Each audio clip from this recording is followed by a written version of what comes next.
네, 안녕하세요. 청년항공입니다. 자, 오늘은 24년도 대비 조종자 필기시험 문제풀이 시작하겠습니다. A형이고요.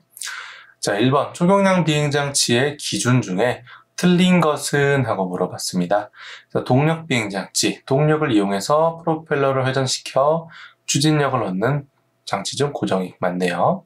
동력 패러글라이더, 낙하산류의 추진력을 얻는 장치를 부착한 장치 맞고요. 기구류, 기체 성질, 온도차로 부력을 이용해 하늘로 오르는 장치 맞습니다. 무인 비행장치, 사람이 타지 않고 원격 조종만으로 비행하는 장치가 아니라 원격 조종 또는 스스로 비행되는 그런 장치를 말하죠. 틀린 것은 4번. 초경량 비행장치의 기체 신고를 해야 하는 대상이 아닌 것은? 하고 물어봤네요. 기체 신고, 번호판이죠. 그러니까 번호판을 받아야 되는 대상이 아닌 거 물어봤네요. 사업용은 번호판 받아야 되고요. 그러니까 있어야 되고, 비사업용으로서 최대 이륙력 2kg인 초경량 비행장치 무인 멀티콥터 2kg 이하 기체는 기체 신고 안 해도 된다 했죠. 그러니까 얘는 신고할 필요가 없네요. 그러니까 아닌 것은 2번. 나머지는 그러면 자연스럽게 다 받아야 되는 겁니다. 자, 안전성 인증 예외 대상으로 옳지 않은 것은? 하고 물어봤는데, 지방항공청장이 필요하다고 인정하는 경우, 저희 그 필기 교재에서도 보면은 여기 나와 있는데, 지방항공청장이 아니라 국토부 장관이 필요하다고 인정하는 경우에 안전성 인증 예외죠. 그래서 옳지 않은 것은 1번이 되겠고요. 나머지들은 일단은 자연스럽게 다 맞는 게 되겠습니다. 조종자 증명을 받아야 하는 초경량 비행장치를 고르세요 라고 되어 있습니다. 최대 이륙 중량이 250g 이하인 초경량 비행장치 무인 멀티콥터 안 받아도 되고요. 비사업용으로서의 행글라이더 이거는 안 받아도 되고요. 최대 이륙 중량 200g인 초경량 비행장치 무인 비행기 안 받아도 되고요. 길이가 8m, 무인 비행선은 7m의 그 무게 기준 12kg이죠. 하나라도 오버하면 받아야 된다고 했습니다. 정답은 4번이 되겠네요. 5번. 등급에 따른 공역 중 비관제 공역에 속하는 공역은? 하고 물어봤습니다. 비관제 공역은 F하고 이제 G죠. 그래서 지금 여기 5번 중에서는 F등급 4번이 되겠네요. 조종자 준수사항으로 틀린 것은? 하고 물어봤는데, 일모로부터 일출 전까지 야간 비행 금지, 준수사항 맞고요. 인명연애 시선의 낙하물 투하 금지 맞고요. 모든 초경량 비행장치 조종자는 비행 전에 비행 승인을 받아야 한다. 모든이 잘못됐죠. 네. 비행 승인을 안 받고 쓸 수 있는 기체도 있다고 했습니다. 최대 이륙 중량 25kg 이하의 이하죠. 죄송합니다. 이하의 이제 멀티콥터 같은 초경량 비행장치, 동력 비행장치, 무인 동력 비행장치류들은 금지구역, 제한구역 그런 데 아니면은 비행 승인 없어도 비행할 수 있다라고 됐습니다. 써 있습니다. 그래서 틀린 것은 3번이겠고요. 4번은 자연스럽게 맞는 거겠네요. 항공보험 가입에 대한 설명으로 옳지 않은 것은 항공보험 등에 가입한 날로부터 7일 이내에 보험가입 신고서나 그런 증서들을 국토부 장관에게 제출해야 된다. 맞고요. 보험가입 신고서에는 가입자와 조종자, 해당 무인 비행기를 이용하는 기타 운용 인력에 관한 주소, 기타 운용 인력이라 하는 사람들은 조종자도 아니고 부주종사도 아니고 그냥 같이 따라가는 사람들을 말하죠. 그래서 이런 사람들은 굳이 보험 가입 필요가 없죠. 가입을 할 필요가 없죠. 옳지 않은 것은 2번이겠고요. 3번하고 4번은 자연스럽게 정답이 되겠네요. 사용사업 등록 시 사업계획서에 포함하는 사항으로 옳지 않은 것은 사업계획서는 이제 아직 사업을 시행을 안 한 거네요. 사업 시행이 아직 안 됐는데 사업 시작하지도 않았는데 보험을 가입할 수가 없겠죠. 기체 보험 가입해봤자 사실 소용이 없겠죠. 그래서 보험 공제 가입 서류는 필요가 없습니다. 옳지 않은 것은 1번이고 2번, 3번, 4번은 사업 관련해서 계획서에 필요한 내용들입니다.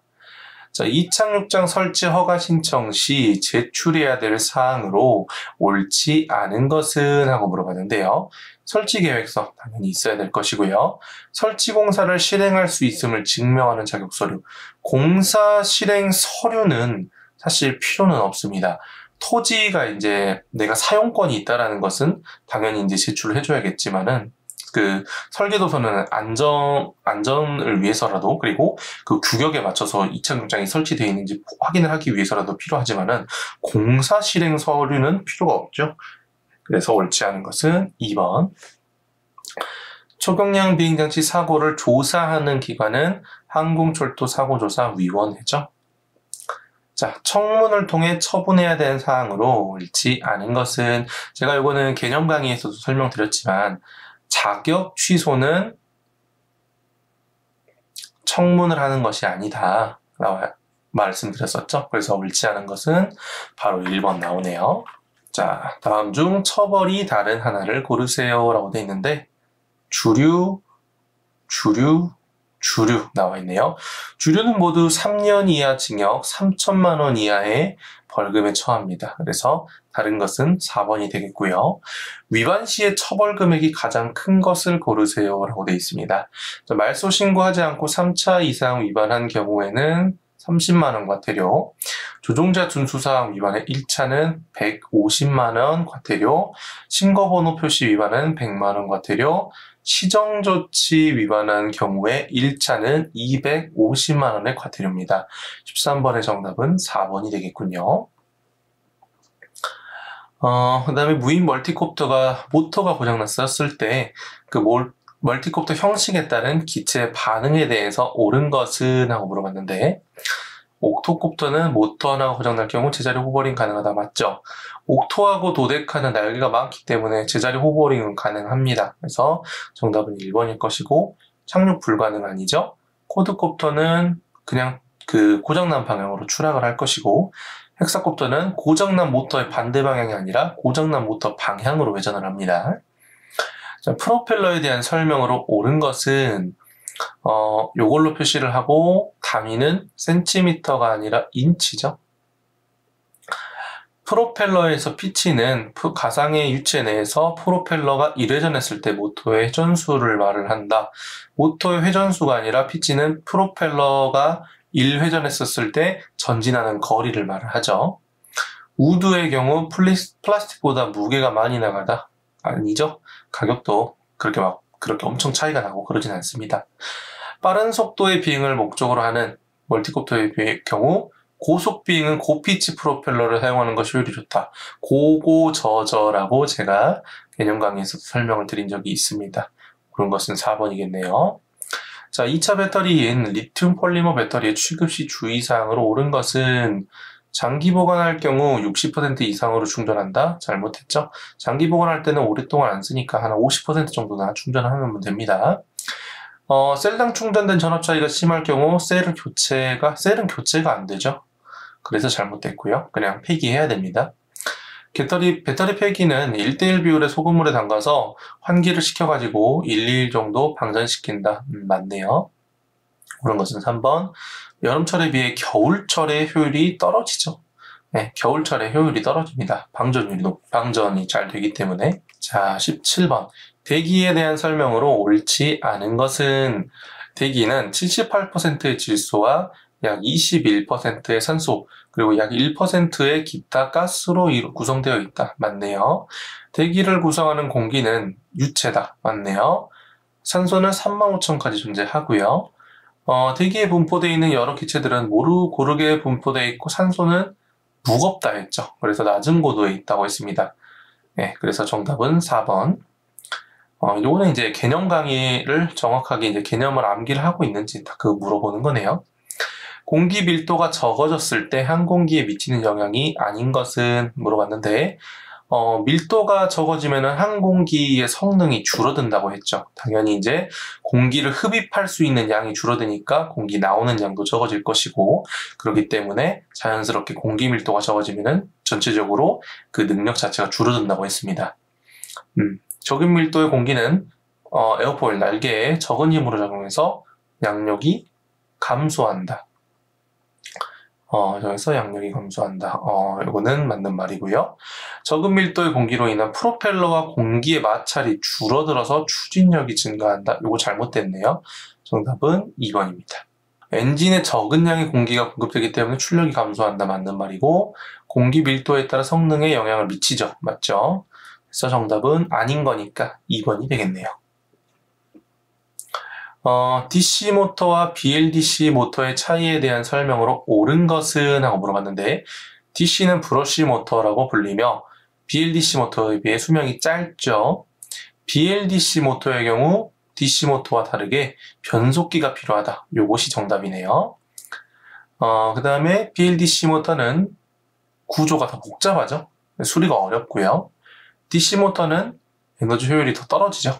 옳은 것은 2번이 되겠습니다. 베르노이에서 정의하는 것으로 옳은 것은 전정동, 전압은 정압 플러스 동압이다. 공역과 항공정보에 대한 설명이다. 다음 중 틀린 것을 고르세요. 비행정보구역이란 항공기, 경량 항공기, 초경량 비행장치 안전하고 효율적인 비행과 수색 또는 구조에 필요한 정보를 제공하기 위한 공역이며 국토부 장관이 공개한다. 맞네요.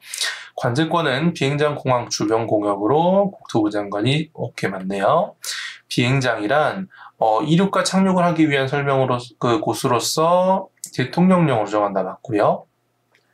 이착륙장은 똑같게 적혀져 있는데 여기가 잘못됐네요. 국토부령이 아니라 대통령령으로 정하죠. 비행장이랑 이착륙장은 대통령령으로 정합니다. 그래서 틀린 것은 4번이 되겠네요. 관제권은 관제탑 반경 9.3km 이내이고요. 자, 23번. 비행 금지 구역에 대한 설명이다. 틀린 것을 고르세요. P61 부산 고리원전, P62 경주 월성원전, P63 영광 한빛원전, P64는 울진의 한울원전이죠. 틀린 것은 4번. AIP에 대한 설명으로 가장 옳은 것. 영구적인, 영속적인 성격을 띠고 있는 간행물이라고 했죠. 그러면은, 자, 1번. 항공항행에 필요한 영속적인 성격의 항공정보를 수록하기 위해서 정부 당국이 발행하는 간행물. 이것이 바로 맞는 말이네요. 조종사가 발행하는 거 아닐 거고요. 조종사가 필요로 할 시 만드는 거 아니고 교신 정보를 얻기 위해서 쓰는 것도 아니죠. 노탐의 발행 기한은 유효기간은 3개월이죠. 노탐은 이제 갑작스럽게 바뀌는 것들을 말하기 위한 공고문인데 그 유효기간은 3개월일 것이고 그걸 발행을 할 때는 최소 7일 전에는 발행을 해줘야 맞습니다. 그래서 25번의 정답은 1번이고요. 멀티콥터 조종에 관한 설명이다. 틀린 것을 고르세요. 라고 되어 있습니다. 멀티콥터는 동체를 중심으로 대칭 맞고요. 프로펠러가 있어 균형을 맞춰서 아래로 바람을 일으켜서 양력을 발생시킨다. 맞네요. 멀티콥터는 회전 방향에 의해 발생되는 토크를 막아주기 위해서 반토크가 발생되도록 해야 안정성을 확보한다. 시계 방향으로 도는 모터와 반시계 방향으로 도는 모터가 둘 다 있어야 된다는 의미네요. 맞는 말이고요. 멀티콥터는 본체를 기울어지게 해서 비행하고자 하는 방향으로 추진력을 발생한다. 맞고요. 그래서 앞으로 나갈 때는 앞으로 기울어지면서 비행한다 했죠. 헥사콥터는 CW 3개, CCW 3개입니다.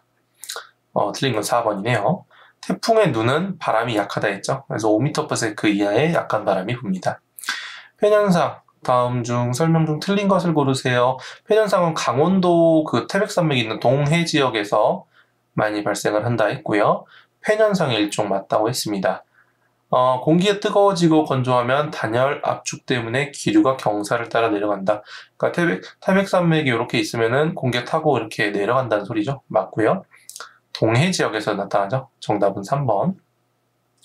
4번은 자연스럽게 정답이 되겠네요.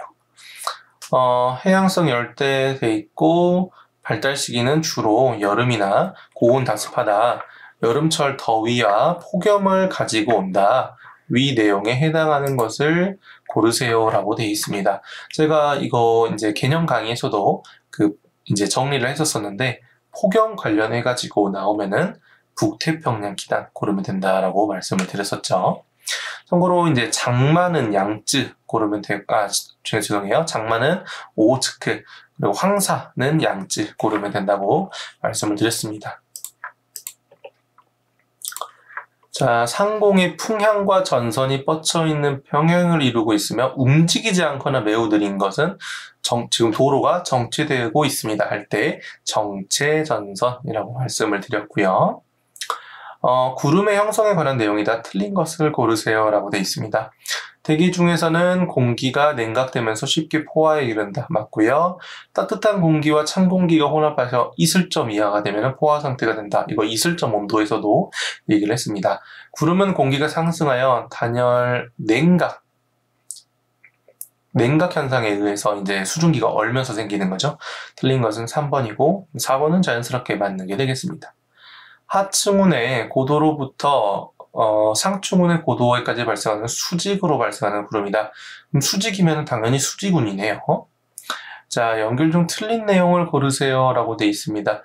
요거 이제 기본 운영을 잘 외우고 있느냐라는 건데, 제가 요거는 이제 개념 강의에서도 잘 외울 수 있는 방법 설명을 드렸었죠. 권자가 들어가면은 C, 그리고 그 층자가 들어가면은 S, 고자는 A, 적은 C, 그리고 정란우는 CB 따로 외우면 된다고 했고, 적우는 CU, 네, 이렇게, 그리고 층우는 그냥 ST 이렇게 외우라고 말씀을 드렸었습니다. 보면은 적운이 C이라고 돼 있으니까 잘못됐네요. 틀린 것은 3번. 권충우는 그래서 CS죠. 권층. 지면과 접해 있는 공기층 온도가 이슬점 이하가 되면 안개가 발생하는데 냉각에 의해 형성된 안개가 아닌 것은 하고 물어봤습니다. 복사안개 냉각 맞고요. 이류 냉각 맞고 활성 냉각 맞습니다.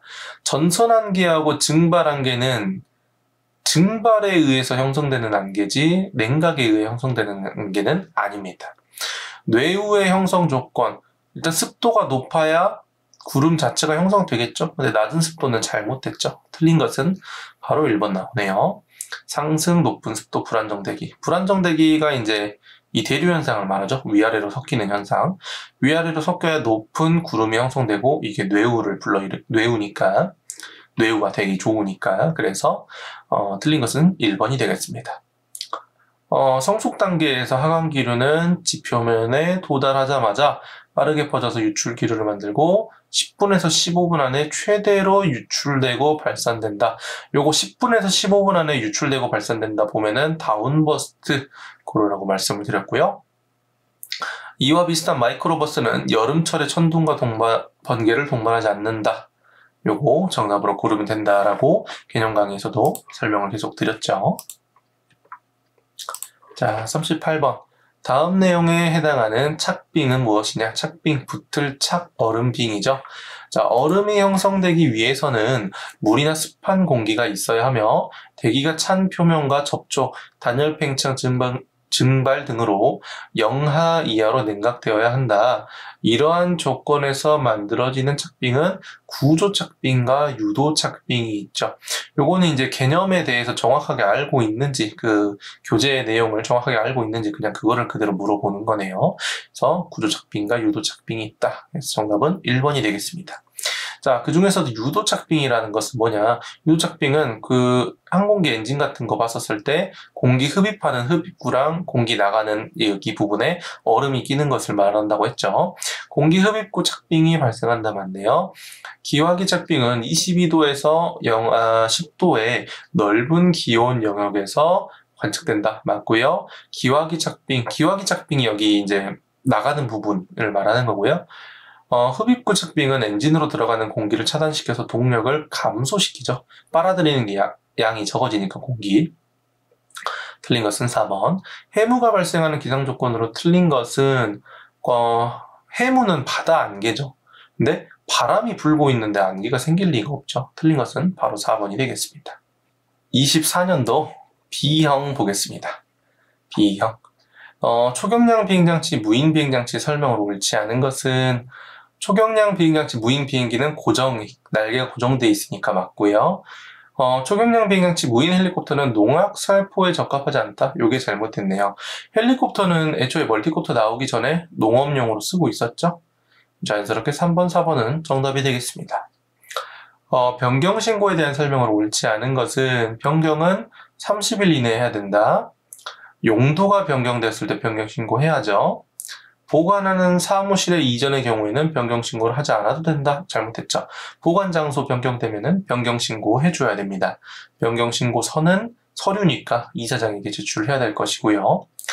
변경신고와 말소신고 서류 제출 기간, 변경은 30일, 말소는 15일. 정답은 1번. 자, 안전성 인증의 대상으로 옳지 않은 것은 물어봤네요. 옳지 않은 거, 그러니까 안 받아도 되는 거. 최대 이륙 중량 25kg을 초과하는 멀티콥터 받아야죠. 동력 패러글라이더는 당연히 받아야죠.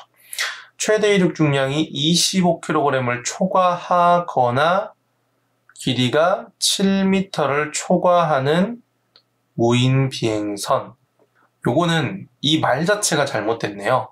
얼핏 보면 이거 맞지 않나 싶을 수 있지만 무인 비행선은 무게 기준이 자체 중량을 기준으로 하죠. 이게 시험 문제에서 이 무게 자체를 살짝 바꾸는 경우도 있지만 요런 멘트들을 바꾸는 경우도 있기 때문에 그 무게 기준 자체를 바꿔버린 경우도 있기 때문에 이런 거 주의하셔야 됩니다. 옳지 않은 것은 3번, 4번은 자연스럽게 맞는 게 되겠고요. 그 다음에 이제 음주 비행에 대한 혈중 알코올 농도에 따른 행정처분으로 옳지 않은 것은 하고 물어봤는데 0.02 이상 0.06 미만은 효력정지 60일, 0.06 이상 0.09 미만은 효력정지 120일, 그리고 0.09 이상은 180일 이렇게 효력정지가 이루어지게 돼 있죠. 그거에 따라서 이렇게 요거를 한번 쭉 봤었을 때 2번 혈중 알코올 농도 0.09%는 이제 180일에 해당하는 거기 때문에 옳지 않은 것은 2번이 되겠네요. 조종자 전문 교육기관의 지정 기준 사항 중 옳지 않은 것은 하고 물어봤습니다. 무인 비행장치 조종 경력이 100시간 이상으로서 국토부 장관이 이정하는 조종교육 교관 과정을 이수한 지도조종자 1명. 이 사람 필요하죠. 강의실 또는이 아니라 강의실 및 사무실 1개 이상이죠. 옳지 않은 것은 2번. 강의실, 사무실 둘 다 있어야 전문교육기관으로 지정받을 수 있다고 개념 강의에서도 설명을 드렸습니다. 옳지 않은 것은 2번. 나머지는 다 맞는 거네요.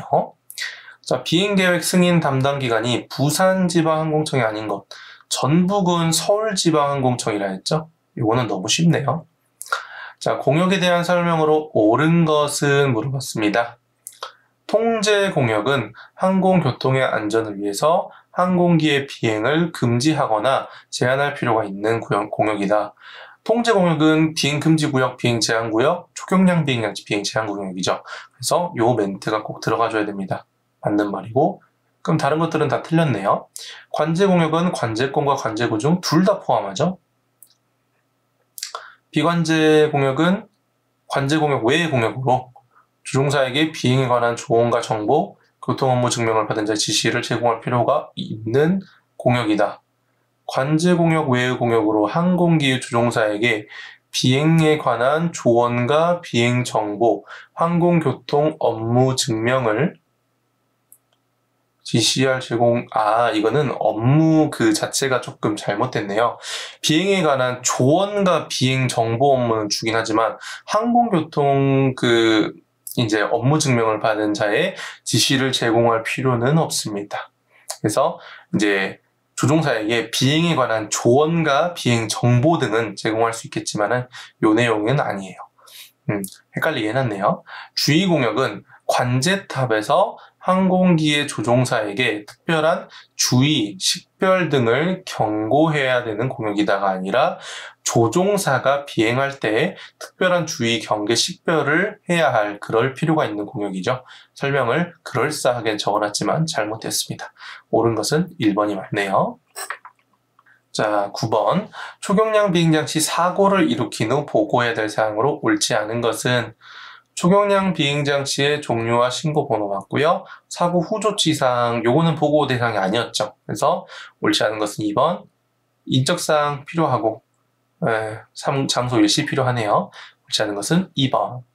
국토교통부령으로 정하는 초경량 비행장치 사고가 아닌 것은 하고 물어보네요. 이륙한 상태에서 초경량 비행장치 접근이 불가능한 경우, 비행하던 중에 추락한 경우, 비행하던 중에 중상을 입은 경우, 비행 전 점검 도중 문제가 생긴 경우, 초경량 비행장치 사고는 법적으로 이륙부터 착륙하는 사이에 일어난 사고를 말하는데 비행 전이니까 아닌 것은 4번이 되겠네요. 사고가 발생했을 때 통보 의무자가 통보해야 되는 기간으로 옳은 것은 사고 보고는 지체 없이 통보하라고 조종자 준수사항에 떡하니 나와 있습니다. 굉장히 중요한 거죠. 처벌 기준이 다른 하나를 고르세요 라고 되어 있습니다. 자, 비행 승인을 위반하고 비행한 경우에는 비행 승인 위반이니까 이거는 300 과태료고요. 신고번호 표시 위반은 100만 원 과태료, 조종자 준수사항 따르지 않고 비행하면 300 과태료, 특별 비행 승인 범위 외에서 비행하면 300 과태료네요. 그럼 다른 하나는 2번이 되겠습니다. 자, 위반 사항 중 처벌 기준이 잘못된 거 고르라고 되어 있습니다. 안전개선 명령 위반 1000만 원 벌금 맞고요. 사업개선 명령 위반 1000만 원 벌금 맞고요. 비행 제한 공역은 500만 원으로 지금 현재 늘어났죠. 500이고요. 사고 발생을 이제 거짓으로 통보한 경우 30 과태료 맞네요. 틀린 것은 13번에 3번이 되겠습니다. 멀티콥터 형식에 따른 명칭으로 옳은 것은 6개 헥사 맞고요. 12개는 도데카, 4개는 쿼드, 8개는 옥토죠. 정답 1번. 멀티콥터의 주로 사용되는 배터리, 리튬 폴리머죠. 이거는 너무 쉽네요. 자, 유체의 특성에 대한 설명으로 옳은 것은 하고 물어봤습니다. 점성은 유체가 표면 위로 물체가 움직일 때 겪게 되는 저항이다. 요거는 아니고요. 점성은 이제 흐르지 않으려고 하는 성질이죠. 일반적인 공기의 경우 점성을 가지지 않는다? 공기는 유체니까 점성을 가지죠. 마찰은 두 물체 사이에 접촉된 부분에서 존재하며 날개의 표면 또한 다른 물체와 같이 표면이 거칠기 때문에 공기 흐름에 대한 저항을 초래한다. 맞는 말이네요. 정답은 3번. 마찰은 요건 점성이네요. 설명이. 대기압에 대한 설명으로 옳지 않은 것은 중력의 영향을 받아 무게를 가진 공기로 인해 물체 압력을 끼치는 현상을 공기의 압력, 대기압이라고 한다. 맞네요. 대기압은 위치에 따라 변화하며 온도에 따른 변화는 생기지 않는다? 아니죠. 온도가 변화하면 압력도 변화할 수 있죠. 따뜻한 공기는 이제 공기 운동이 굉장히 활발하기 때문에, 그리고 또 차가운 공기는 공기 운동이 굉장히 활발하지 못하기 때문에 압력도 그 밀도도 변하고 압력도 변하고 다 변하죠. 옳지 않은 것은 2번. 3번, 4번은 자연스럽게 맞는 거가 되겠습니다. 18번. 공역 및 항공 정보에 관한 설명이다. 다음 설명 중에 틀린 것을 고르세요 라고 되어 있습니다.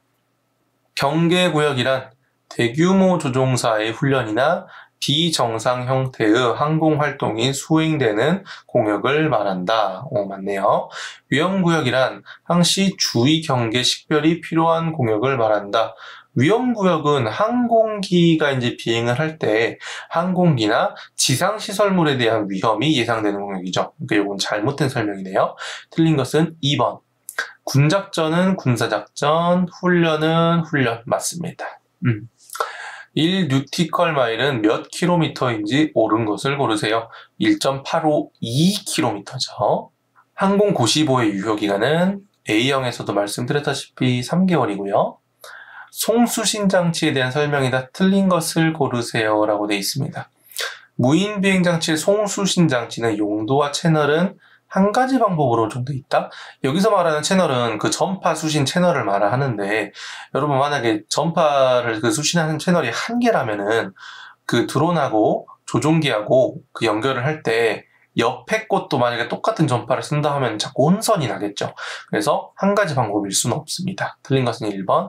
나머지는 그럼 다 맞는 말이 적혀져 있는 거겠군요. 자, 비상 절차에 대한 설명이다. 틀린 것을 고르세요. 복귀 버튼을 사용해야 될 경우, 리턴 투 홈 같은 이제 그런 이제 이륙했던 위치로 복귀하는 그런 기능들을 말하는 것 같은데, 복귀 버튼을 누르면 처음 작동을 했던 곳으로 무인 비행 장치가 되돌아온다. 여기까지 맞는 말이고요. 복귀 버튼을 사용 시 장애물 회피 기능이 있기 때문에 장애물 유무는 확인할 필요가 없다?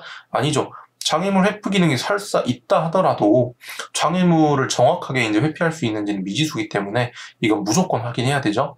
바로 틀린 게 나왔네요. 1번이 되겠습니다. 자, 23번. 비행 전 안전성 점검에서 세부 점검 내용들 중 틀린 것을 고르세요 라고 했습니다. 프로펠러의 장착 상태는 양호한지 점검해야죠. 전기 배선 점검해야죠. 스로틀 조작 시 작동 상태는 이륙 후 점검이죠. 스로틀을 조작했었을 때 작동 상태를 확인한다는 것은 기체를 띄웠다라는 거니, 올렸다는 얘기니까, 기체를 상승시켰다는 얘기니까, 틀린 것은 3번. 통신 안전대책 점검 맞군요. 오케이, 정답은 3번. 페일세이프 기능에 대한 설명으로 옳은 내용을 고르세요. 페일세이프라는 기능은 이제 문제가 생겼었을 때, 어떤 오류가 생겼었을 때, 내가 설정해 놓은 최초의 세팅 값으로 얘가 자동으로 변환을 해서 돌아오는 것을 말을 합니다. 뭐 예를 들어서 문제가 발생했었을 때 그 자리에 착륙하기를 원한다. 그거를 세팅을 해 놓으면은 실제로 문제가 생겼을 때 그 자리에 착륙을 하고요. 아니면은 이륙했던 위치로 되돌아와서 착륙을 하라 하면은 그렇게 설정을 해서 착륙을 할 수 있습니다. 페일세이프 기능은 각 채널의 변이 값을 입력해 두고 전파 혼선 등에 대한 노 컨트롤, 배터리 이상 등 같은 문제가 발생했었을 때 페일세이프 설정 값으로 초기화되도록 하는 기능이다. 이게 설명 맞는 말이네요. 정답은 1번. 다른 것은 잘못된 거네요. 토크에 대한 반작용이다. 틀린 것을 고르세요. 토크에 대한 반작용은 뉴턴의 제3법칙인 작용 반작용 법칙으로 설명이 되지요. 한쪽 방향으로 회전하면 동일한 힘이 회전하는 반대 방향으로 작용하지요. 오른쪽으로 회전하는 프로펠러는 회전의 결과 왼쪽으로 반작용 힘이 생겨야 맞겠죠. 반대 방향으로 생기니까. 오른쪽으로 회전하는 프로펠러는 회전의 결과 오른쪽으로 반작용 힘이 생기는 게 아니죠. 왼쪽으로 생겨야겠죠. 그래서 4번이 정답이 되겠습니다. 바람을 일으키는 주요 원인, 제가 이거는 우선순위에 맞춰서 태양 복사 에너지의 불균형이 정답이 있으면은 그거 고르라고 했고, 이게 없으면은 기압 경도력을 고르라고 했습니다. 자, 27번. 주간에 산사면이 햇빛을 받아서, 주간이면 낮이네요. 낮에 여기 태양이 있고, 온도가 상승할 때 산사면을 타고 올라가는 것은 골짜기에서 부는 곡풍이 되겠고요. 대한민국 부근의 위치에서 영향을 미치는 기단 중 해당하지 않는 기단. 남태평양은 존재하지 않죠. 요거는 이제 27, 28번은 다 암기 문제네요. 기후는 대륙성 열대, 대륙에서 부는 열대네요. 대륙에서 열대. 대륙에서 분다고 하면은, 대한민국이 35 한반도 있다고 하면 대륙이면 이쪽 중국 쪽인데, 중국에서 부는 바람은 어차피 이제 하나밖에 없죠. 양쯔강 기단. 조약돌을 배워온 것 같은 구름 조각들이 모인 것으로, 조약돌이 배열되어 있다고 하면은 CC, 조약돌 모양 CC. 구름의 약어에 O라는 거가 들어갔기 때문에 이렇게 외워주셔도 되고요. 사실 이 설명 자체를 아예 암기를 하는 것이 제일 정답이 좋습니다. 맞추기가 좋습니다. 정답은 C가 되겠네요. 권저군이죠. CC 권저군. 구름의 종류이다. 연결 중 틀린 것을 고르세요. 나왔네요. 층, 적은. 층은 S, 적은 C, 권 C. 그 다음에 정란우는 CB 따로 외우라고 했고, 저구는 CU, 층우는 ST로 외우라 했죠. 그럼 요거에 맞춰서 보면은 층저군이니까 SC 맞고, 층은 ST, 저구는 CU죠. 정란우 CB 맞네요. 틀린 내용은 3번. 빈칸에 들어갈 설명으로 올바른 것은, 난류는 지표면의 불등균한 가열과 기복, 수목, 건물 등에 의해서 생긴 회전기류와 바람 급변의 결과로 불규칙한 변동을 하는 대기의 흐름이다. 난류는 초에서 수시간까지 분포한다. 지상에는 난류가 스콜이나 돌풍 등에서 나타난다. 요거 그냥 이제 교재에 있는 내용 정확하게 암기를 했는지 암기에 대한 문제네요. 올바른 것은, 그래서 1번. 빈칸에 들어간 설명으로 올바른 것은, 무엇이 동반된 폭풍우 현상이다. 무엇은 번개에 의해서 만들어진다. 제가 번개 얘기 나오면은 반드시 천둥이 함께 따라 붙는다. 천둥이 함께 따라 붙는다라고 말씀을 드렸었죠. 그럼 일단 여기서 천둥이 들어가 있는 것은 골라보면은 무엇은 번개에 의해서 발생한다. 천둥이 번개에 의해서 형성되니까 마지막 세 번째 천둥이 들어간 요게 정답이겠군요. 그래서 한번 맞춰보면은 뇌우는 천둥이 동반된 폭풍 현상 맞고요. 천둥은 번개가 만든다. 맞네요. 올바른 것은 2번. 다음 내용에 해당하는 착빙. 자, 맑은 착빙과 거친 착빙의 결합이면은 혼합 착빙이죠. 요거는 너무 쉽네요. 자, 서리 착빙에 관한 설명이다. 틀린 것은 무엇인가? 포화 공기가 이슬점 온도까지 냉각되고 그 이슬점 온도가 0도 이하일 때 수증기가 직접 축적되어 서리가 발생한다. 맞고요. 맑은 날 낮에 지표 복사 냉각으로 세우던 표면의 온도는 이슬점 온도 이하로 떨어진다. 맞고요. 표면에 부착된 서리는 항공기 표면을 거칠게 한다. 맞고 항력을 증가시켜서 양력을 약하게 만들죠. 위로 올라가는 힘이 양력을 약하게 만들죠. 그래서 왜 그러냐면 기본적으로 표면이 거칠기 때문에 저항이 세지면 이제 그 공기 흐름에 와류가 생길 것이고 이런 소용돌이 같은 와류가 생길 것이고 그렇기 때문에 제대로 공기 흐름이 생기지 않으니까 위로 올라가는 좋은 힘인 양력이 줄어들겠죠. 틀린 것은 3번. 4번은 자연스럽게 맞는 내용입니다. 자, 36번. 항공기 엔진으로 흡입되는 흡입구와 기화기에서 나오는 기화기 착빙으로 나눠진다. 36번이고 유도 착빙이네요. 자, 38번 황사에 대한 설명으로 틀린 것은 황사는 편서풍을 타고 수십 미터 상공까지 올라가 평백미터 저까지 영향을 많이 미치죠. 2월, 4월에 자주 나타난다. 봄이네요. 맞네요. 뭐 정확하게 3월부터가 맞긴 하겠지만 그거는 중요한 건 아니고요. 시정장애, 시야를 가리죠. 6월, 8월은 여름인데 나타나지 않죠. 틀린 것은 4번. 단열 과정에서 설명으로 옳지 않은 것은 단열 팽창, 공기가 상승하면 주위 기압이 낮아지며 공기 덩어리가 팽창. 맞네요. 단열 압축, 공기의 하강으로 주위의 기압이 높아지면 공기 덩어리가 압축되니까 그것을 단열 압축이라 한다. 건조 변화, 포화되지 않은 건조한 공기가 상승 또는 하강하면서 주위의 기압 변화에 따라 온도가 단열적으로 변화하는 것을 말한다. 맞네요. 수분 단열 변화, 수증기로 포화된 수분한 공기가 상승 또는 하강하면서 주위의 기압 변화에 따라 온도가 단열적으로 변화하는 것을 말하며 수분한 공기 덩어리가 1kg 상승할 때마다 약 4에서 6동저의 온도가 증가하게 된다. 요것은 제가 봤었을 때는 요거 온도가 감소하게 된다. 요게 맞는 말이네요. 요거 하나가 달라요. 그래서 요거는 이제 요 내용을 암기를 정확하게 했는지 그걸 물어보는 거네요.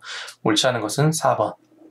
평균의 수면원수의 높이의 기압값으로 오른 것은 요거는 이제 제가 뭐 15도 온도 화씨로 59 그다음에 29.92 INHG 이런 거 암기해달라고 말씀드렸죠. 1013.2MB 1013.25MB 단위가 MB라는 거. 이거는 정답은 2번이 되겠네요. 저기압의 바람 구조에 대한 설명으로 옳지 않은 것은 저기압, 로우, 저기압이니까 상승 기류가 나타날 것이고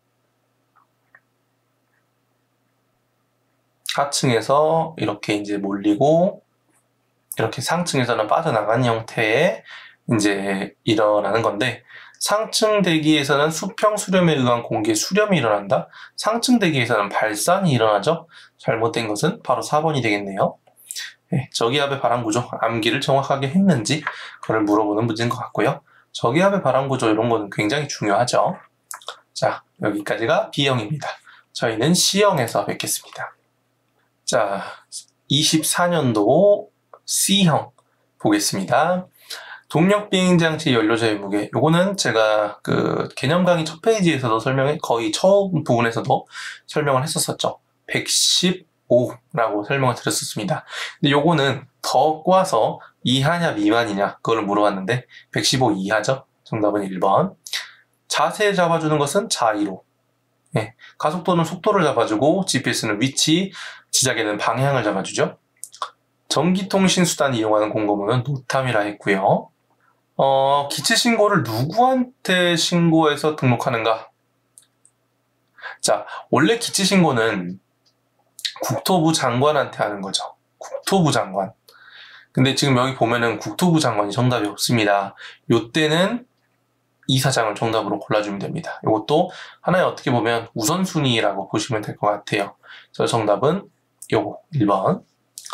멀티콥터가 열이 가장 많이 발생하는 상황. 여러분이 그 10kg짜리 덤벨 들 때랑 50kg짜리 덤벨 들 때랑 당연히 50kg 덤벨 들 때 힘이 더 많이 쓸 수밖에 없겠죠. 멀티콥터도 마찬가지입니다. 무거운 거를 들 때 당연히 이제 힘을 많이 쓰게 될 것이고, 그때 이제 모터에 전기가 계속해서 공급이 되니까 더 많이 공급되니까 열이 많이 생기겠죠. 그래서 적재된 중량이 많을 때, 들 거 많을 때 그때 이제 열이 제일 많이 납니다. 초경량 비행장치에 사용되는 배터리가 아닌 것은, 요거는 이제 암기를 정확하게 했는지 그거 물어보는 건데요. 리튬 수소, 리튬 폴리머, 니켈 카드뮴 이런 것은 없죠. 자, 그래서 정답은 4번이 되겠네요. 자, 다음 중 항공기가 아닌 것은, 제가 우주선하고 미사일은 비행체라고 했죠. 그래서 아닌 것은 2번. 대신에 주의하실 거. 만약에 공기의 반작용을 이용해서 나는 왕복 우주선. 얘는 항공기 종류가 맞아요. 공기의 반작용을, 이제 공기를 밀어내면서 쓰는 거기 때문에 요거는 이제 항공기가 맞는데, 그냥 우주선은 항공기 아닙니다. 자, 기상현상이 가장 많이 일어나는 특이권은 대륙권이죠. 대륙권. 밑에 대륙권, 성층권, 중간권 10권에서 대륙권이 제일 기상이 많이 일어나고요. 멀티콥터 자격시험 조종자는 만 14세부터 운행 가능하죠. 그 시험을 준비할 수 있죠. 멀티콥터가 비행하기 가장 적합한 지역은 장애물이 없고 평평한 곳, 바로 정답이 나오군요. 이런 데가 제일 좋죠. 이런 데를 찾을 수 있으면 너무나 좋겠지만, 거의 뭐 드론 공원들이 이제 이렇게 돼 있죠. 장애물 없고 평평한 곳. 태풍은 세력이 약해질 때 무엇을 표현하나? 약해지던 강해지던 뭐든 그냥 열대성 저기압이다 라고 제가 설명드린 적 있습니다. 기체에 작용하는 4가지 힘으로 옳은 것은 양중추항.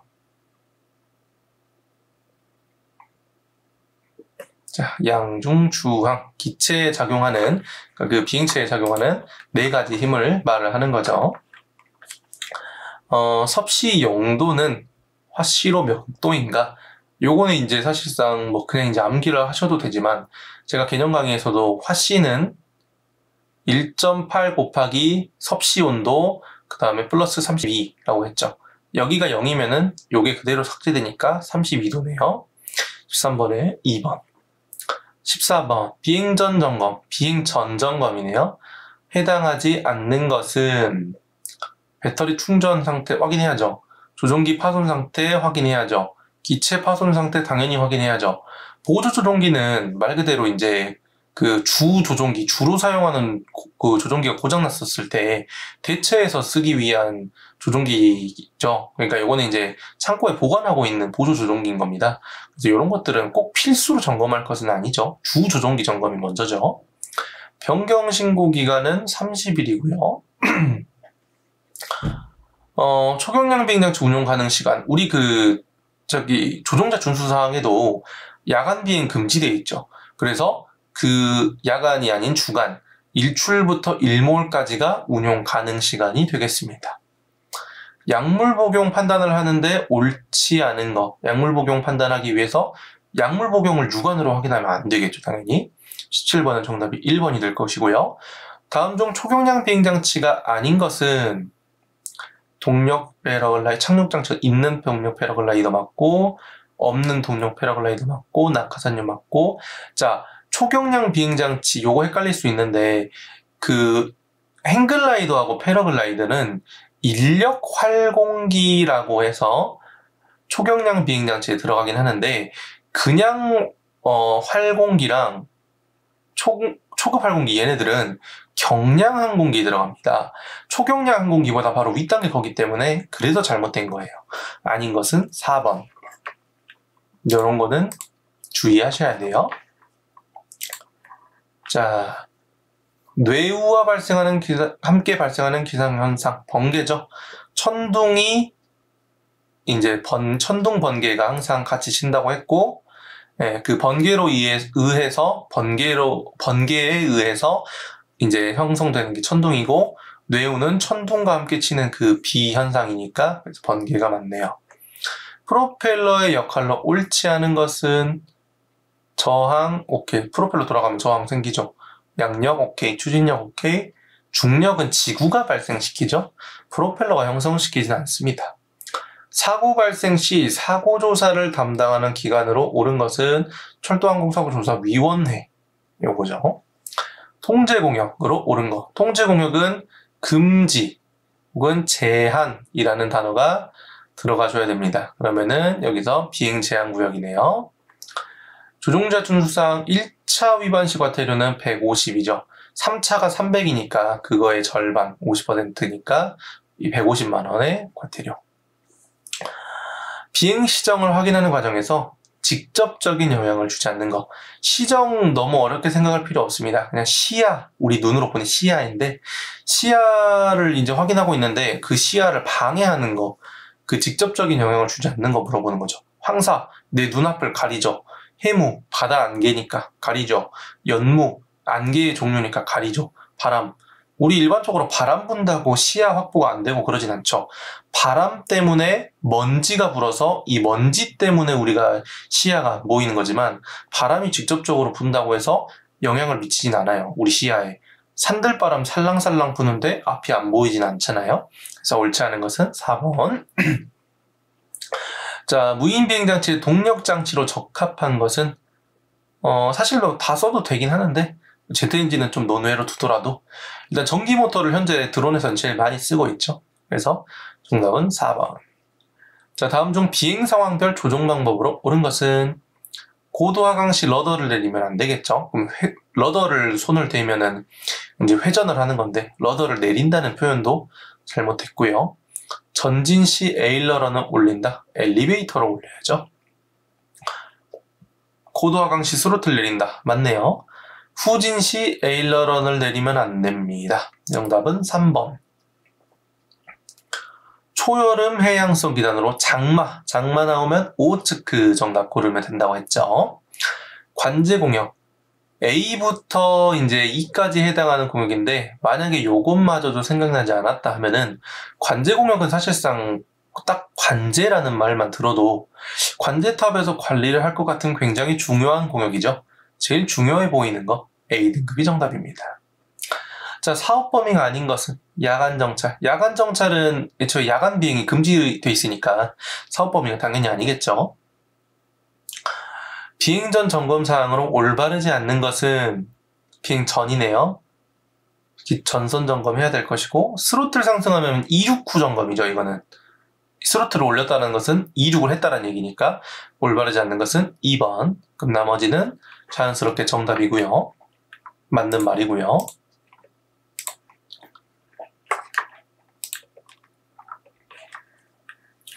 자, 리튬 폴리머 배터리 취급사항으로 옳지 않은 것은 잘못된 거 고르라고 되어 있네요. 습기가 많은 곳에 보관하지 않는 것 중요하죠. 셀 차이가 나면 이거 셀 수리 안 된다 했죠. 그래서 폐기해야 됩니다. 정답 2번. 상온에서 써야 되고 외관에 문제가 있는 제품을 쓰지 않는 것 필요하죠. GPS에 이상이 났을 때 가장 먼저 조치할 사항. 요거는 너무 어렵게 생각할 필요가 없다고 했습니다. 비상 상황이 발생하면 무조건 큰 소리로 알리는 게 먼저입니다. 정답 3번. 말소 신고는 15일 이내에 해야 되고요. 조종기 관리법 옳지 않은 거. 비행 전에 점검한다. 뭐 맞네요. 1일 1회가 아니라 비행할 때마다 내가 만약에 비행을 10번을 하면 10번 체크해야 됩니다. 옳지 않은 것은 2번. 장기 보관한 시 배터리 커넥터 분리. 그렇죠. 배터리 분리해놔야죠. 상온에서 보관 맞죠. 멀티콥터의 무게중심은 당연히 기체 중심에 있겠죠? 중심이니까. 노탐의 유효기간은 3개월일 거고요. 멀티콥터 착륙 장소로 옳지 않은 거. 해안지역 평평한 곳. 여기 해안지역이라고 해서 바다에 착륙한다라는 거 아닙니다. 이제 해수욕장에 이제 모래에 착륙할 수도 있는 거니까요. 모터에 좋진 않겠지만은 착륙할 수 있죠. 장애물 없는 평평한 곳 좋죠. 고압선이 없는 평평한 곳 좋죠. 경사진 곳에 착륙하면 경사가 이렇게 심하면 착륙했었을 때 기체에 뒤집어질 수도 있습니다. 그래서 옳지 않은 것은 4번. 우리나라에서 운영하지 않는 공역은 F등급 공역이라고 설명드렸었죠. 이거는 이제 개념 강의 보면은 상세하게 나와 있고요. 해설지에도 있습니다. 착빙의 종류가 아닌 것은 설이 거친 맑은 착빙 다 맞죠. 근데 이슬 착빙은 착빙이 아니죠. 요거는 여기가 삭제를 하면 되겠네요. 착빙의 종류가 아닌 것은인데 요것만 그냥 삭제하시면 됩니다. 그래서 이슬 착빙은 존재하지 않죠. 멀티콥터의 비행 모드가 아닌 것은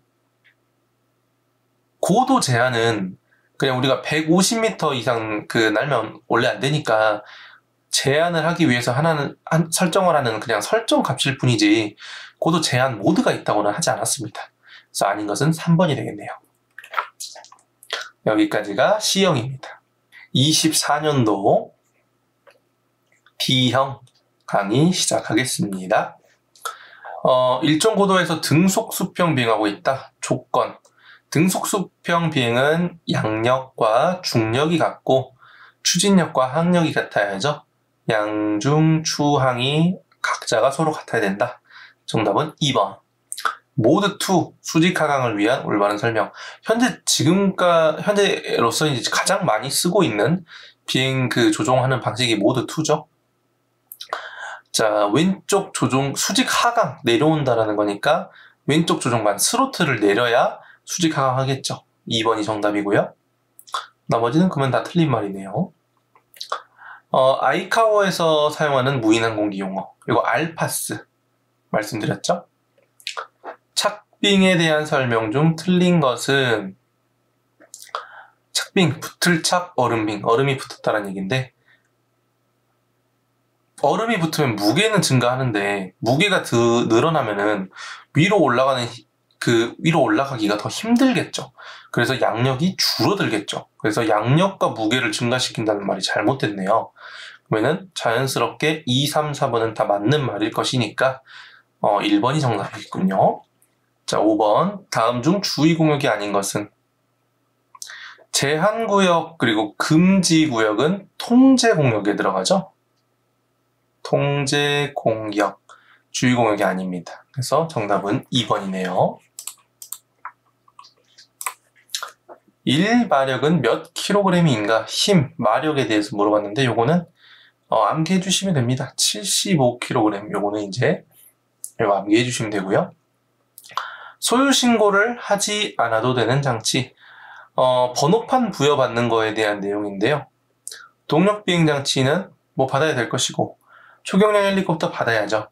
초경량 자이로플레인 받아야죠. 계류식이 뭐냐면 끈으로 묶어놔가지고 일정 범위 이상을 비행할 수 없게, 일정 고도, 일정 범위 이상을 비행할 수 없게 해놓은 장치를 말하는데 얘네들은 번호판을 부여받을 필요가 없습니다. 끈으로 매달아놨기 때문에 어차피 도로나 이제 항공 공역이나 이제 비행을 좀 더 자유롭게 할 수 없기 때문에 번호판은 부착하지 않습니다. 모든 계류식은 사업용은 제외예요. 영향을 미치는 기단 중에 장마는 오츠크. 초경량 비행장치의 비행 계획 승인, 비행 승인할 때 포함되지 않는 것. 비행 경로 고도 맞고요. 동승자의 자격 소지는 필요가 없죠. 우리 면허 증도 보면은 면허 운전할 때도 운전자가 면허가 필요하지 옆에 조수석에 탄 내 아이가 면허증이 있어야 되는 건 아니잖아요. 포함되지 않는 것은 2번.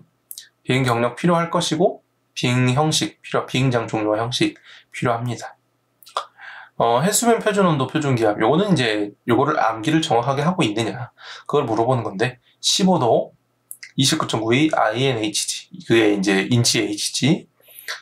1063.2 MB. 단위가, 그럼 여기가 다 틀렸네요. 표준 기압, 표준 온도는 1번이 정답이 되겠습니다. 자, 다음 중 초경량 비행장치의 비행 가능한 지역은 어느 것인가? R은 제한 구역이고요. UA가 이제 비행 가능한 지역, 우리 드론 공원 같은데, 모아는 군작전, P65는 금지 구역이죠. 정답은 2번. 표준 대기 상태에서 해수면 상공 1000피트당 기온이 2도씩 감소한다고 제가 개념 강의에서도 설명드렸고요.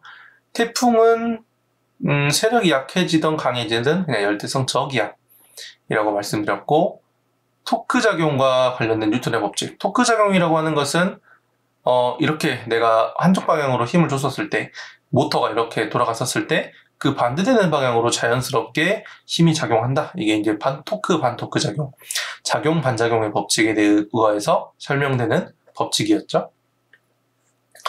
초경량 무인 비행장치 비행 허가 승인에 대한 설명으로 틀린 거, 잘못된 거 물어봤네요. 비행 금지 구역 비행 허가는 군에 받아야 된다. 맞고요. 공역이 2개 이상 겹칠 때는 우선하는 기관의 허가를 받아야 된다. 요거 잘못됐습니다. 우선하는 기관이 아니라 만약에 공역이 2개가 겹치면은 양측에 다 받아야 돼요. 담당 기관 2개 다 받아야 됩니다. 서로 이렇게 전달을 해주는 게 아니기 때문에 내용을 둘 다 받아놔야 돼요. 틀린 것은 2번. 나머지는 다 맞는 말이고요. 운영 시 범칙금이 가장 높은 것. 특별 비행 승인을 위반하게 되면은 300만 원 이하의 과태료고요. 조종자 증명 없이 비행하면 무자격이니까 400만 원, 준수사항 위반은 300, 안전성 인증 검사 위반은 500만 원 과태료입니다. 제일 높은 것은 4번이네요. 자, 자세를 잡기 위해 브러시리스 모터의 속도를 조정하는 장치. 브러시리스 모터는 브러시가 없기 때문에 ESC라는 기계를 이용을 해서, 장치를 이용해서 전자적으로 속도를 제어를 한다라고 했죠. 자, 다음이 설명하는 용어.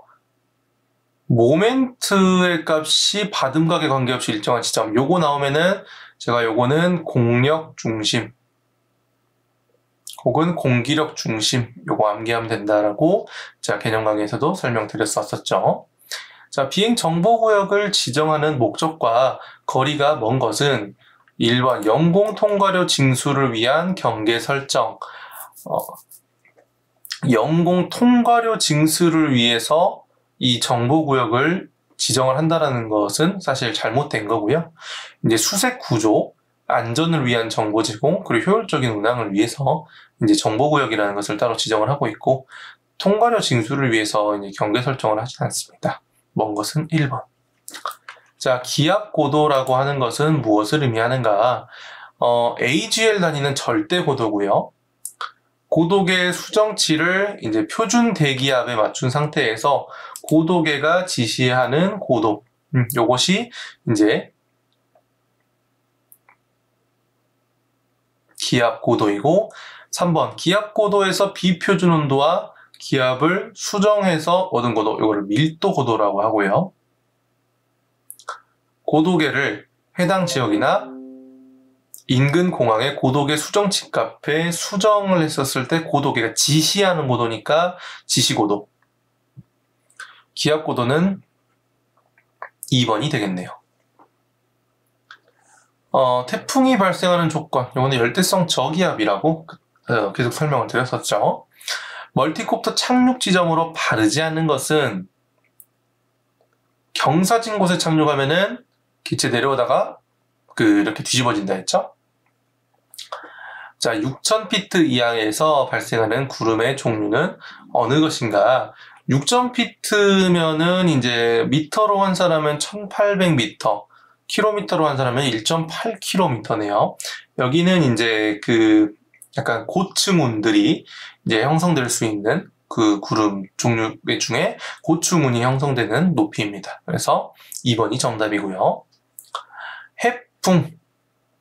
자, 육지가 있고 바다가 있었을 때 낮에 온도가 바다가 차갑고 육지가 뜨거우니까 바람은 찬 데에서 따뜻한 데로 분다 했죠. 그래서 바닷바람 해풍이 분다고 했습니다. 그래서 낮에 해상에서 육지로 부는 바람이 정답이네요.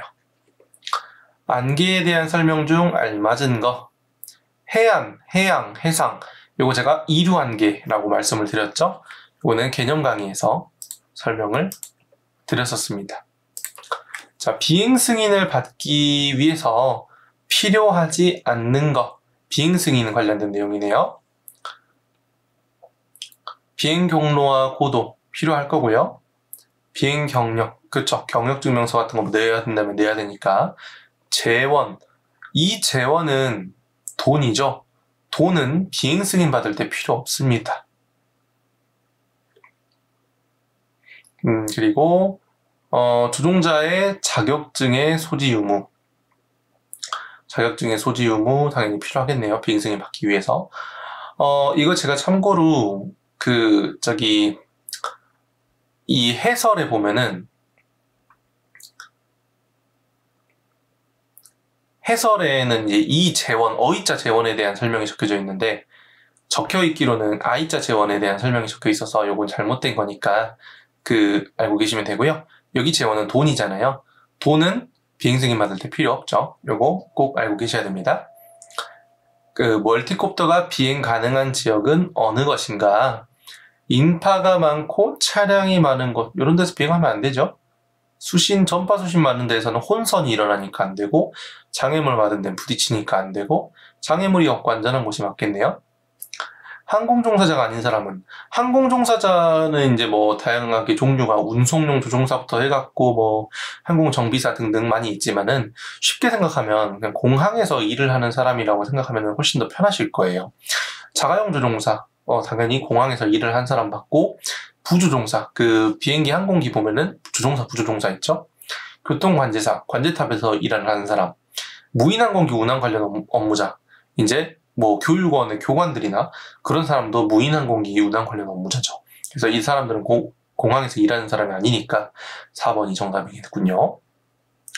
영양력 받음각에 대한 설명 중 맞는 것은, 영양력 받음각이라고 하는 것은 양력이 발생하지 않을 때의 받음각을 말합니다. 그러니까 양력이 0일 때, 양력이 발생하지 않을 때의 받음각. 정답은 4번. 자, 어떤 조건 하에서 실제 고도는 지시 고도보다 낮게 지시하느냐? 이제 실제 고도하고 지시 고도에 대해서 설명이 되어 있는 건데요.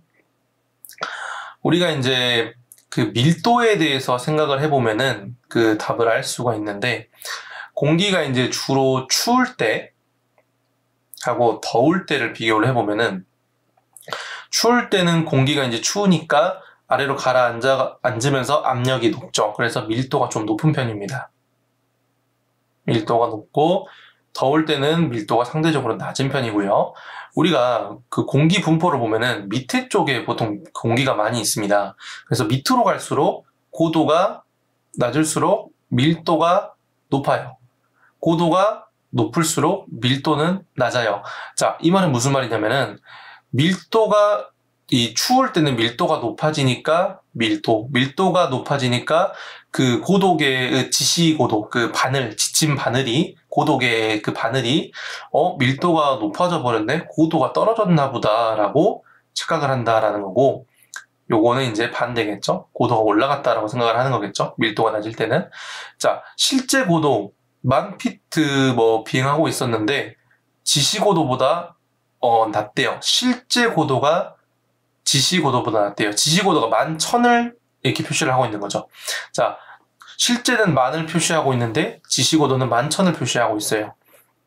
그 말인즉슨 이때겠죠. 지시고도가 고도를 높게 표시할 때, 평소보다 고도를 높게 표시할 때, 밀도가 낮을 때, 즉 더울 때. 그래서 30번의 정답은 2번이 되겠습니다.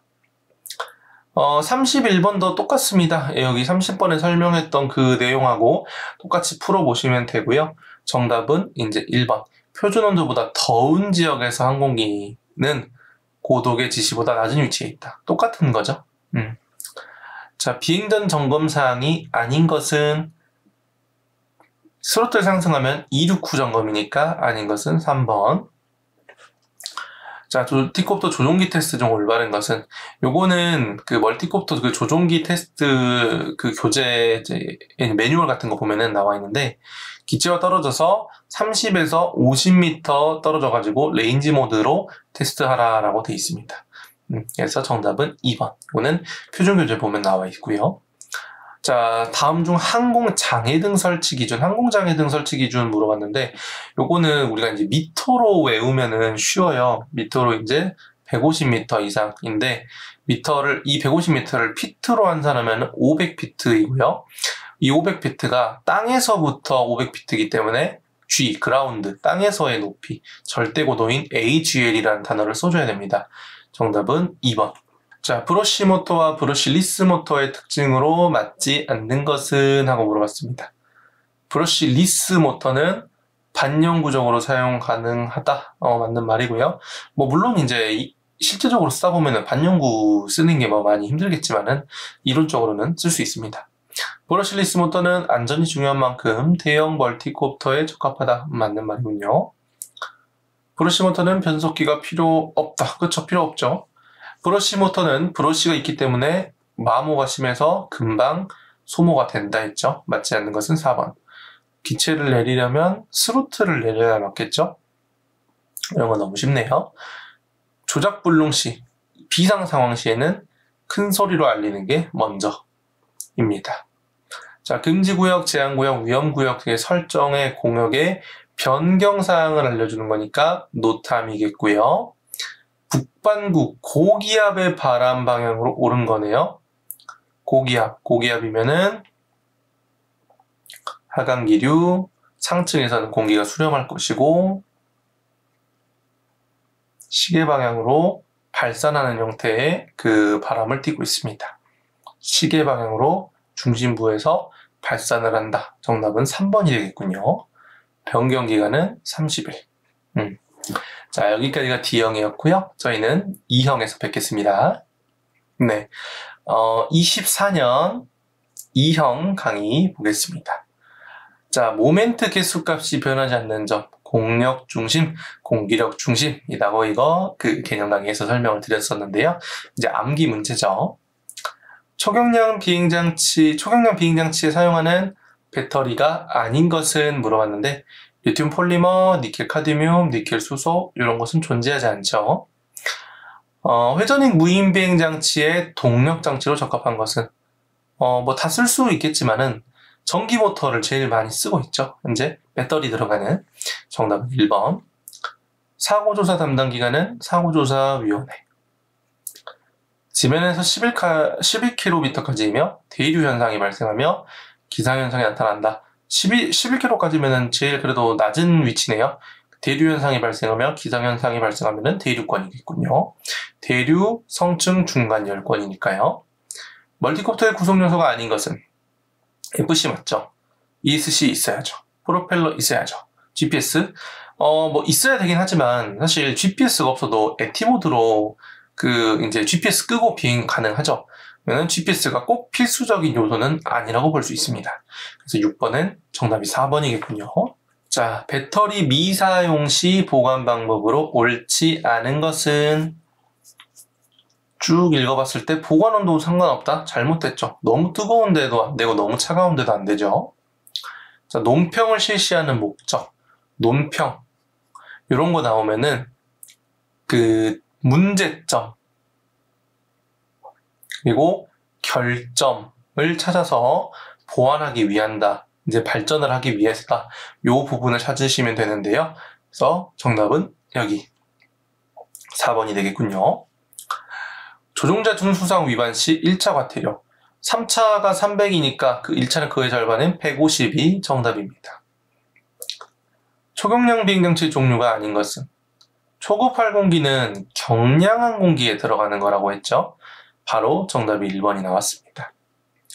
자, 그 다음에 직원들의 스트레스 해소법이 아닌 것은?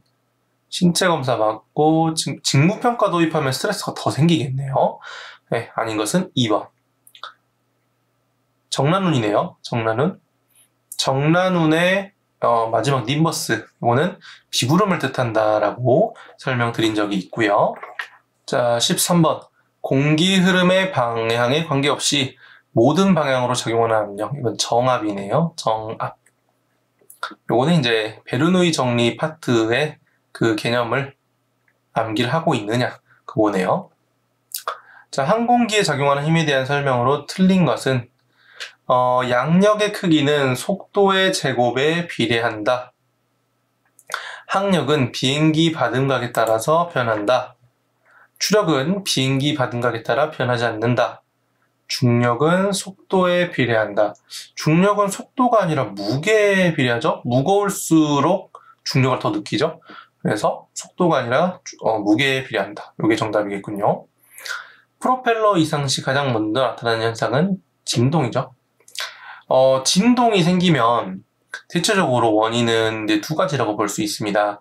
볼트가 조금 풀렸거나 혹은 어딘가 프로펠러 같은 데가 어디가 파손이 됐거나 둘 중 하나예요. 거의. 뇌우의 성숙 단계 시 나타나는 현상이 아닌 것은 성숙 단계는 굉장히 좀 거칠고 위험한 단계죠. 상승 하강기로 교차맞고 강한 비 내리고 번개 동반 맞죠. 정란운이 이제서 운집된다라는 거, 모인다라는 것은 성숙이 아니라 이제 시작 단계겠네요. 자, 리더십도 논평과 마찬가지로 문제점, 결점이라는 단어 찾아서 정답 골라주시면 되겠습니다. 동력 비행장치의 연료 제외 무게는 115kg 이하라고 설명을 드린 적이 있고요. 이거는 개념서에서도 나와 있죠. 온도 20도일 때 1000피트 올라가면은 2도가 떨어지니까 20 빼기 마이너스 2면은 18도가 정답입니다. 비행 후 점검사항이 아닌 것은, 자, 보면은 수신기를 끈다, 송신기를 끈다, 기체를 안전한 곳으로 옮긴다, 열이 식을 때까지 해당 부위는 점검하지 않는다 라고 나와 있는데, 수신기를 끈다, 송신기를 끈다. 수신기를 끈다, 이게 이제 무슨 말이냐면은 수신기가 그 드론을 끈다라는 말이거든요. 그리고 송신기를 끈다라는 것은 조종기를 끈다라는 말입니다. 비행 후에는 당연히 이제 드론을 끄고 그 다음에 이제 조종기를 꺼줘야 되는데, 이거는 정답이 이제 아닌 거니까 2번. 조종기를 먼저 꺼버리면 드론이 날아버릴 수 있죠. 정답은 2번이고요. 아마 교재 해설에는 1번이 되어 있을 건데 정답이 2번이 정답입니다. 2번이 정답이에요. 투명하고 단단한 형태로 형성되는 착빙. 투명한 거니까 맑은 착빙이겠죠?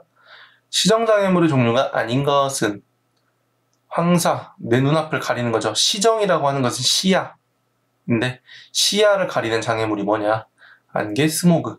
스모그는 이제 포그하고 그 스모크, 그러니까 이제 불순물이 많이 섞인 안개들을 말한 거고요. 강한 비, 비가 많이 내린다고 해서 앞이 안 보이지는 않죠. 보이기는 하죠. 정답은 4번. 안개가 발생하기 적합한 조건이 아닌 거. 바람이 불면 안개가 안 생기겠죠. 그러면은 바람이 부는 조건을 찾아봐야 되는데, 성층이 안정하면은 대류 현상이 안 생기니까 바람이 안 불 것이고, 냉각작용이 있으면은 차분하게 이제 공기가 가라앉아 있으니까 바람은 불 것이고, 난류가 존재하면 바람이 불죠. 적합한 조건이 아닌 것은 3번.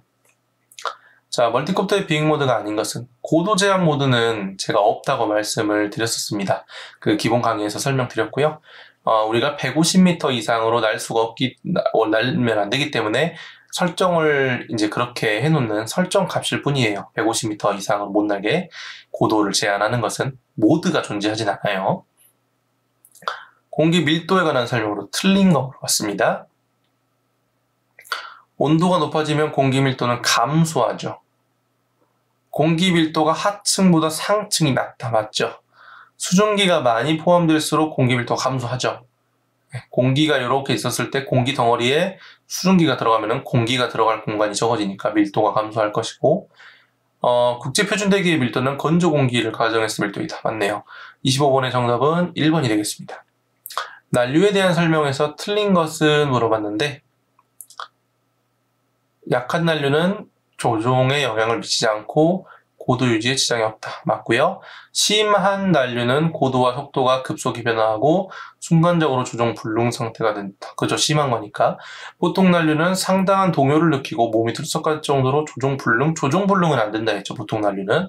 이거는 개념서에 있는 내용을 암기를 하고 있는지 물어보는 거네요. 틀린 것은 3번. 자, 왕복엔진의 윤활유 역할이 아닌 거. 윤활유는 이제 그 오일 같은 건데, 그 우리 WD 같은 그런 이제 오일인데, 그 오일이 방빙이 뭐냐면 방어하다. 빙, 얼음 빙. 얼음을 방어하는 역할, 어는 것을 방해해주는 역할, 방어하는 역할을 그 윤활유가 하진 않죠. 윤활 역할이나 이제 그런 것을 해주겠지만은, 그래서 방빙은 아닙니다. 28번, 안정된 대기 조건이 아닌 것은 물어봤네요. 그러니까 불안정한 대기 조건을 찾으라는 거죠, 결국에. 지속적인 강우. 공기가, 구름이 이렇게 넓게 펼쳐진 상태에서 지속적인 강우가 추적 내리게 됩니다. 구름이 넓고 얕게 형성됐다는 것은 그 대류 현상이 별로 없었다라는 얘기이기 때문에 안정된 대기 조건이 맞고요. 잔잔한 대기 맞고 역전층도 맞죠.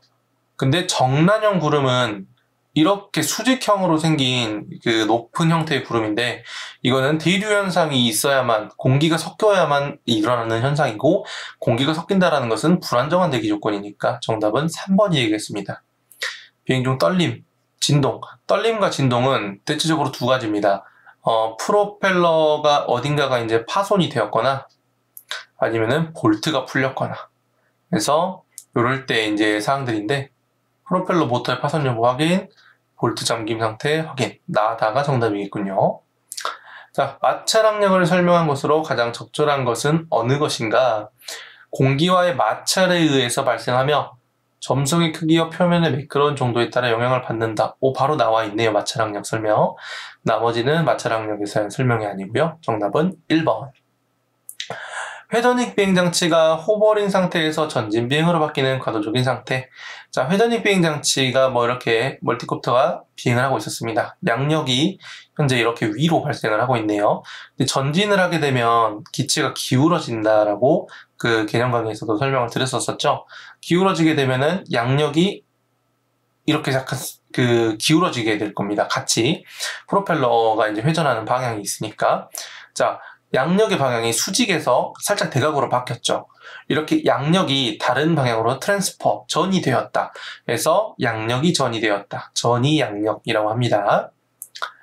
자, 초경량 비행장치를 이용해서 비행정보구역 내에 비행할 때 비행계획서를 제출을 해야 되는데, 그거에 대한 포함사항이 아닌 것은 교체 비행장, 연료 재보급 지점 필요하고, 기장의 성명 필요하고, 예상 소요 비행 시간은 필요가 없습니다. 요거는 이제 초경량 비행장치를 이용해서 비행 계획 제출을 물어봤는데, 연료 재보급이랑 그런 게 있는 거 보니까 아마 그 일반 동력 비행장치, 그 1인승 기체, 그거에 대한 내용을 아마 물어보는 것 같네요. 자, 비관제 공역 설명이 맞는 것은, 비관제 공역이라는 것은 일단 기본적으로 관제 공역 외의 공역이다라는 말이 꼭 들어가 있어야겠군요. 쭉 한번 보겠습니다. 왔었을 때, 여기 관제 공역 외의 공역 들어가 있네요. 나머지는 그런 말이 없죠. 그러면은 정답은 바로 3번 체크할 수 있겠습니다. 자, 대기 오염 물질과 혼합되어 나타나는 시정 장애물은 스모크 플러스 포그, 안개.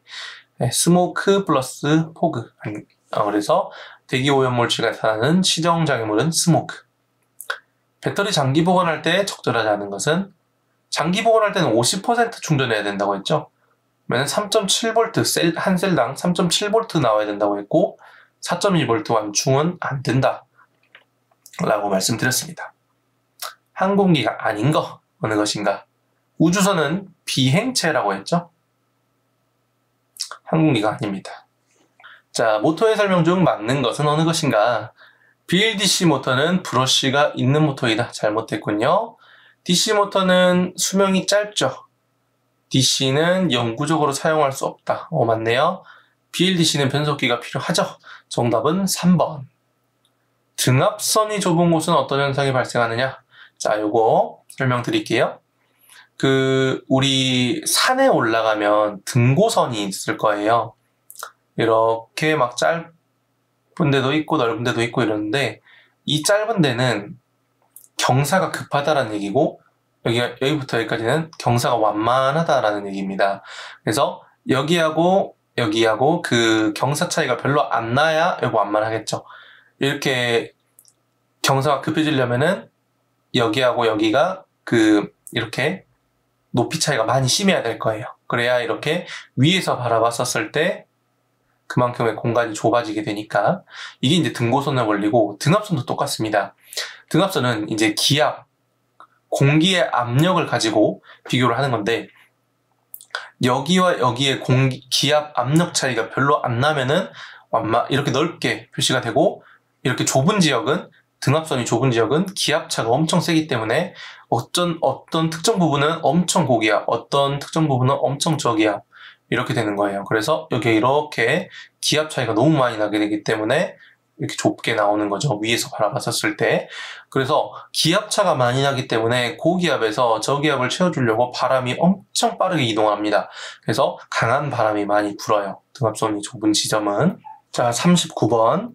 구름의 종류 중에 비가 내리게 하는 구름은 비가 내리게 한다 하는 것은 여기서 지금 보면 난충운이네요. 요거는 이제 구름을 정확하게 암기를 했는지 물어보는 건데 난충운하고 정난운이 주로 이제 구름에 비를 많이 내리게 하는 이제 그 구름 종류입니다.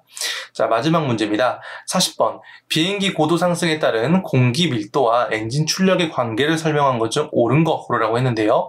공기 밀도가 떨어지면 엔진 출력도 같이 떨어지게 돼 있죠. 먹을 수 있는 그 공기가 줄어드니까 뱉어낼 수 있는 공기도 줄어들게 되니까요. 그래서 공기 밀도가 감소하면 엔진 출력도 감소한다. 정답은 1번이 되겠습니다. 자, 여기까지가 2형이었고요. 24년도 조종자 문제풀이 마치도록 하겠습니다. 감사합니다.